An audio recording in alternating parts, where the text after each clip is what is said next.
Good morning students, welcome in online class 8th class. आज हम SSC का civics का चैप्टर 2 धर्मनिरपेक्षता की समझ।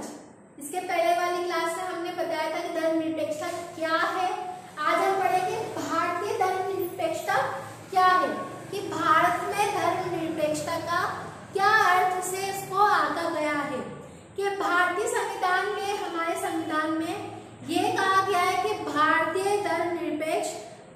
राज्य धर्मनिरपेक्ष रहेगा। धर्मनिरपेक्ष मतलब किसी भी धर्म को मानने की हमें आजादी होगी। यहाँ पे किसी को ये बाध्य नहीं किया जाएगा कि वो सिर्फ वही धर्म का, जिस धर्म में उसका जन्म हुआ है, वो उसी धर्म का पालन करेगा।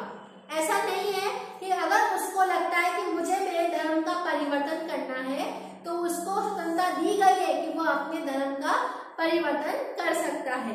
हमारे संविधान के अनुसार केवल धर्मनिरपेक्ष राज्य ही अपने उद्देश्यों को साकार करते हुए निम्नलिखित बातों का ख्याल रख सकता है। जैसे कि कोई एक धार्मिक समुदाय किसी दूसरे धार्मिक समुदाय को ना दबाए, कि कोई एक समुदाय दूसरे समुदाय को किसी भी चीज के लिए परेशान ना करे या उसको दबाए नहीं। कि एक वो ये कहे कि ये धर्म तो तुम्हारे धर्म से मेरा धर्म अच्छा है, या मेरे धर्म के लोग अमीर हैं, तुम्हारे धर्म के लोग गरीब हैं। तो इस तरह से वहां पे किसी को अधिकार नहीं दिया गया है। कुछ लोग अपने ही धर्म के अन्य सदस्यों को न दबाएं। कुछ लोग तो ऐसे होते हैं जो अपने ही धर्म में अपने ही लोगों को दबाते हैं, तो वो भी नहीं होगा। राज्य न तो किसी खास धर्म को थोपेगा और न ही लोगों को धार्मिक स्वतंत्रता छीनेगा। कि राज्य में न तो केवल किसी को ये धर्म के लिए पालन करने के लिए बाध्य किया जाएगा और न ही वहां से कोई उसकी स्वतंत्रता को छीन सकेगा।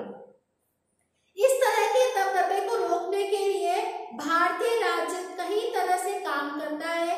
पहला तरीका यह है कि वो खुद को धर्म से दूर रखता है। भारतीय राज्य की बागडोर न तो किसी एक धार्मिक समूह के हाथ में है और न ही किसी राज्य के धर्म को समर्थन देना है। कि ना तो किसी एक व्यक्ति के हाथ में है और ना ही ये ऐसी शक्ति है कि कोई राज्य अगर किसी धर्म को बढ़ावा दे रहा है तो उसको समर्थन भी नहीं करेंगे। यहाँ पे सभी हम कौन सा भारत एक लोकतांत्रिक देश है, कि भारत में हमारे संविधान में हम लोगों को ये प्रावधान किया गया है कि यहाँ पे सभी व्यक्तियों को समान रूप से सभी धर्मों का पालन करने की आजादी दी गई है। हम सभी एक दूसरे के त्योहारों में अपने कार्य को एक दूसरे के ऊपर नहीं थोप सकते। कि आपको यहाँ पे किसी भी एक धर्म को बढ़ावा नहीं दे सकते और ना ही किसी भी धर्म को हम नीचा दिखा सकते हैं। धार्मिक वर्चस्व को रोकने के लिए भारतीय धर्मनिरपेक्षता का दूसरा तरीका हस्तक्षेप की नीति है। कि अगर हस्तक्षेप जहाँ रहेगा वहां पर भी यहाँ पे धर्मनिरपेक्षता को बढ़ावा मिलेगा। कि जहाँ पे हस्तक्षेप नहीं किया जाएगा वहां पे, जैसे कि किसी का भी किसी के ऊपर हस्तक्षेप नहीं होगा, वो अपनी मर्जी के अनुसार स्वतंत्रता दी जाएगी कि वो किसी भी धर्म का पालन कर सकता है।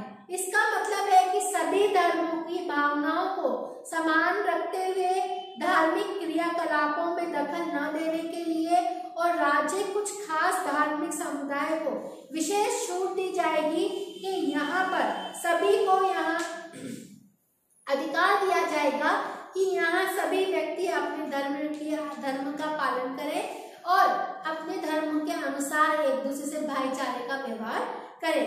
धार्मिक वर्चस्व को रोकने के लिए भारतीय धर्मनिरपेक्षता का तीसरा तरीका हस्तक्षेप का तरीका है। इस अध्याय में हम देखते हैं कि छुआछूत को किस तरह से लोग बुरी तरह से देखते हैं और ऊंची जाति के लोग अपने ही धर्म के अनुसार उनको नीचे दबाते ही रहते हैं। धर्म के नाम पर अलग अलग रखने की और भेदभाव को रोकने के लिए भारतीय संविधान में छुआछूत पर पाबंदी लगा दी गई है और यहाँ पे भेदभाव को बढ़ावा देने वाली उस प्रथा को भी खत्म करने के लिए धर्म में हस्तक्षेप कर रहा है जो निचली जातियों के लोगों के मौलिक अधिकारों का भी हनन करता है। क्योंकि हमारे भारतीय संविधान में सभी जाति के वर्गों को अधिकार दिए गए हैं और सभी को समान अधिकार दिए गए हैं, तो कोई भी व्यक्ति उन निचले स्तर के लोगों का भी हनन नहीं करेगा, उनके अधिकारों को निम्न नहीं समझेगा। क्योंकि वो सभी इस देश की संपत्ति में बराबर का हिस्सा अधिकार का सम्मान करने के लिए राज्य को समुदायों के धर्म पर आधारित निजी कानूनों में भी हस्तक्षेप करना पड़ सकता है। कि यहाँ पे राज्य का हस्तक्षेप सहायता के रूप में हो सकता है। भारतीय संविधान धार्मिक समुदायों को अपने स्कूल और कॉलेज को खोलने का अधिकार भी देता है। यहाँ पे हम देखते हैं कि हमारे 3 उद्देश्य के अनुसार धर्मनिरपेक्ष लोकतांत्रिक देशों के संविधान में उद्देश्यों से मिलते जुलते हैं।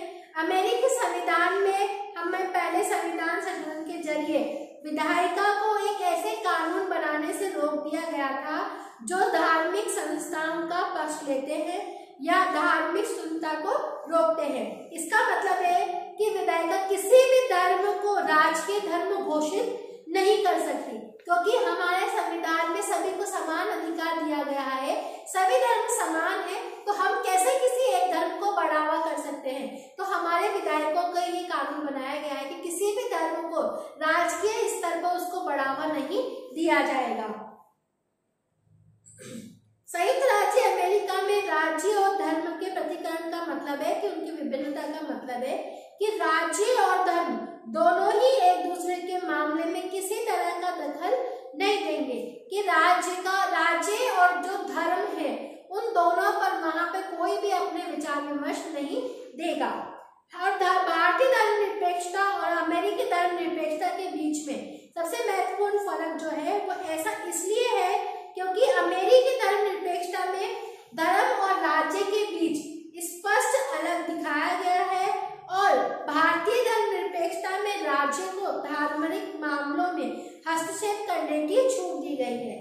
कि भारतीय संविधान ने छुआछूत को खत्म करने के लिए हिंदू धार्मिक क्रियाकलापों में हस्तक्षेप किया है और यहाँ पे जो पुरानी प्रथाएं चली आ रही थी उन प्रथाओं को खत्म भी किया गया है, जिनसे हमारे यहाँ के भारतीयों का अधिकार हनन हो रहे थे, उन सभी प्रथाओं को भी खत्म किया गया है।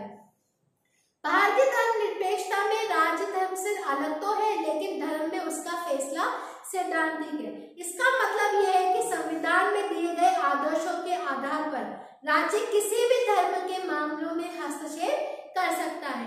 यह आदर्श को अपने इस बात का फैसला किया कि हमारे राज्य में धर्मनिरपेक्ष सिद्धांतों के अनुरूप ही कार्य किया जाएगा, कि यहाँ पे किसी को भी किसी से उचित नहीं समझा जाएगा।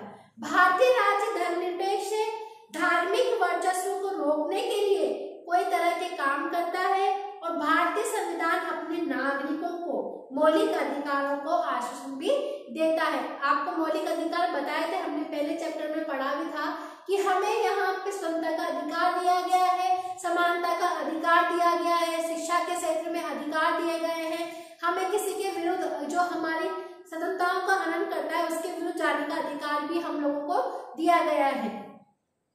तो ये अधिकार इन सिद्धांतों का आधारित है कि इसका मतलब ये नहीं है कि भारतीय संविधान में इन अधिकारों का उल्लंघन बंद हो गया है। वास्तव में ऐसे उल्लंघनों की वजह से हमारे साथ में संवैधानिक व्यवस्था की जरूरत ही बनी हुई है। अगर ये सब सुविधाएं अगर पहले समानता पहले ही होती तो क्या हमें संविधान की आवश्यकता होती? नहीं होती। लेकिन हमारे भारत में ऐसी विपरीत परिस्थितियां उत्पन्न हो गई थी जिसलिए उनको खत्म करने के लिए, उन प्रथाओं को खत्म करने के लिए, सभी को समान दृष्टि से देखने के लिए हमें भारतीय संविधान की आवश्यकता पड़ी, जिसके द्वारा हम यहाँ पे इसके खिलाफ कदम उठाने के लिए भी सक्षम हो गए हैं। आपको समझ में आ गया कि भारतीय धर्मनिरपेक्षता क्या है और हमारे यहाँ पे धर्मनिरपेक्षता को खत्म करने के लिए हमारे संविधान में क्या प्रावधान किया गया है। ठीक है, आपका चैप्टर खत्म है, आप सबको समझ में आ गया होगा। Thank you, have a nice day.